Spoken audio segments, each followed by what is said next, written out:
pemirsa, kita lanjutkan pada segmen berikutnya. Kita masih tetap bersama Profesor Dr. Haryono Karyosutono, spesialis kulit kelamin konsultan. Dok, ini kita masuk di segmen terakhir. Bagaimana sih pengobatan pada alergi ini, Dok? Baik, pada prinsipnya ada 3 hal yang harus kita ingat. Yang pertama, jelas kita mengobati gejalanya supaya pasien tidak menderita gatal, penampakan kulitnya baik kembali. Pengobatan gejalanya itu, kalau gatal kita obati dengan obat-obat yang dikenakan mengurangi gatal, yaitu antihistamin namanya. Pada waktu gatal itu keluar histamin, maka kita beri obat antihistamin.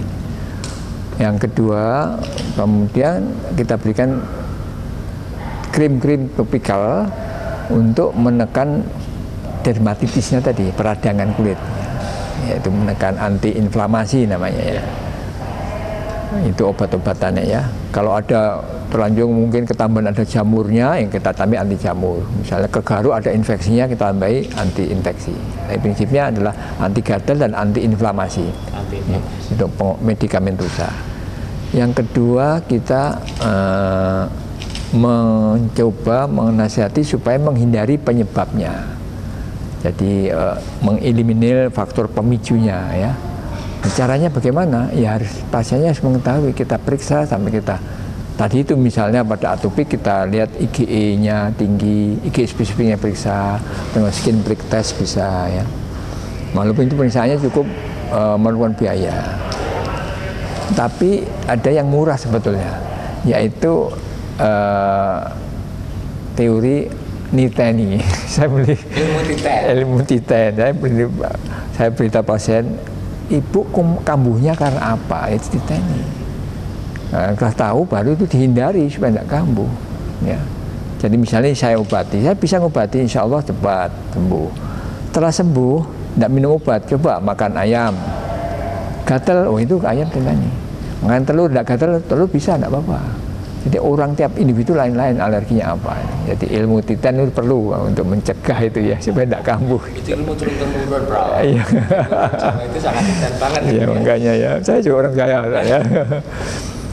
Kemudian yang ketiga ya pola hidupnya. Jadi misalnya di sini kebersihan kulit dijaga ya. Misalnya, mungkin pemakaian sabun ini juga mengaruhi. Jangan sabun terlalu keras. Orang kepingin bersih, sabunnya berlebihan, nanti menyebabkan barrier kulitnya rusak. Contoh sabun, pemakaian sabun yang terlalu keras seperti apa? Atau penekanannya atau bagaimana? Iya, penekanannya atau berkali-kali digosok itu rambut bolak-balik itu, pingin resik gitu. Ya. Walaupun sabun mandi, apalagi sabun cuci, deterjen kan suatu iritan ya, iritan yang itu jadi ya. Kepingin bersih pakai sabun itu malah merusak barrier kulit. Barrier kita tahu kita menjaga hidrasi, menjaga lembab. Kemudian pola yang lain, kalau pada orang alergi kulit ini, kalau setelah sembuh kulitnya normal lagi, diberi pelembab supaya mencegah penguapan berlebihan, tidak kering. Sebab kering itu cenderung ke arah gatal nanti ya. Itu jadi 3 hal yang seperti saya ingatkan. Coba diobati gejalanya, coba mencari penyebabnya. Ketiga, mandi pakai sabun yang ringan, jangan terlalu digosok macam-macam, menggosok salep-salep apa namanya, salep-salep untuk angkat apa minyak kayu putih yang keras-keras itu mengurangi. Kalau perlu saja sih ya itu ya. Lantas bagaimana dengan perawatannya?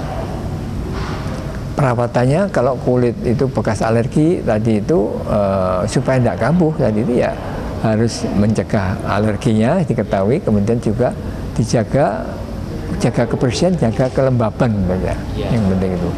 Kalau perlu memakai krim-krim pelembab.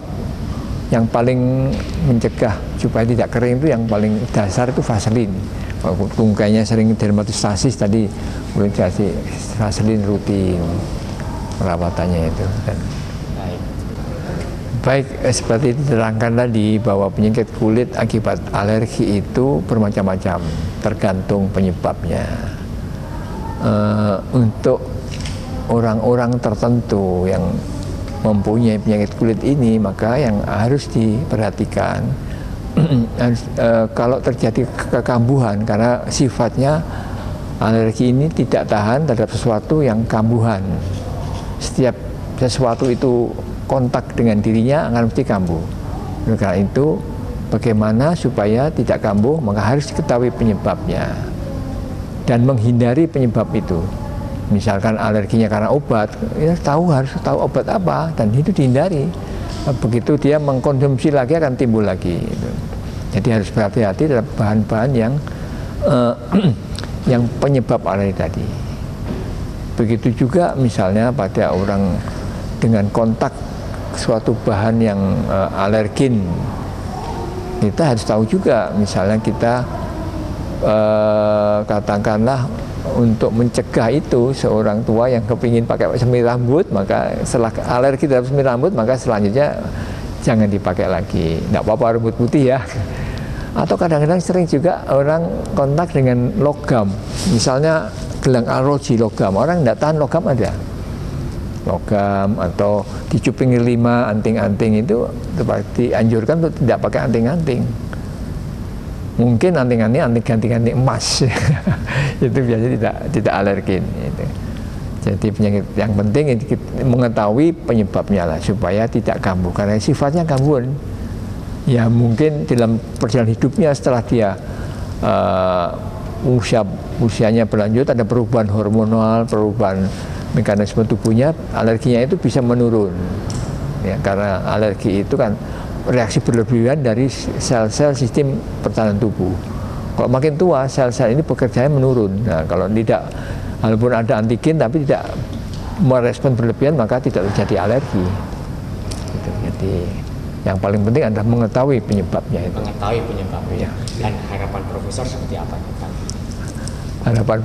Harapan saya ya bahwa sebelum terjadi itu kenalilah bahan-bahan yang sering menyebabkan penyebab alergi, supaya kita, walaupun kita tidak alergi, tapi mungkin kita tidak supaya lebih baik, mungkin tidak ada bahan-bahan tertentu yang alergen yang sering terjadi, common alergen, yaitu kita hindari supaya tidak terlalu kontak lama dengan. Siapa tahu kita punya bakat, itu terjadi sensitisasi, suatu saat kontak beberapa kali baru terjadi.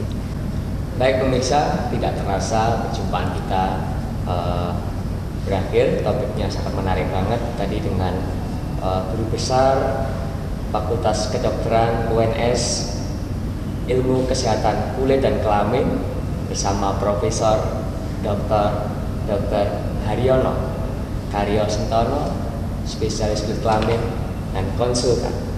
Acara ini terselenggara atas kerjasama Slow TV bersama Margoski Kota Solo dan Hotel Haris Solo.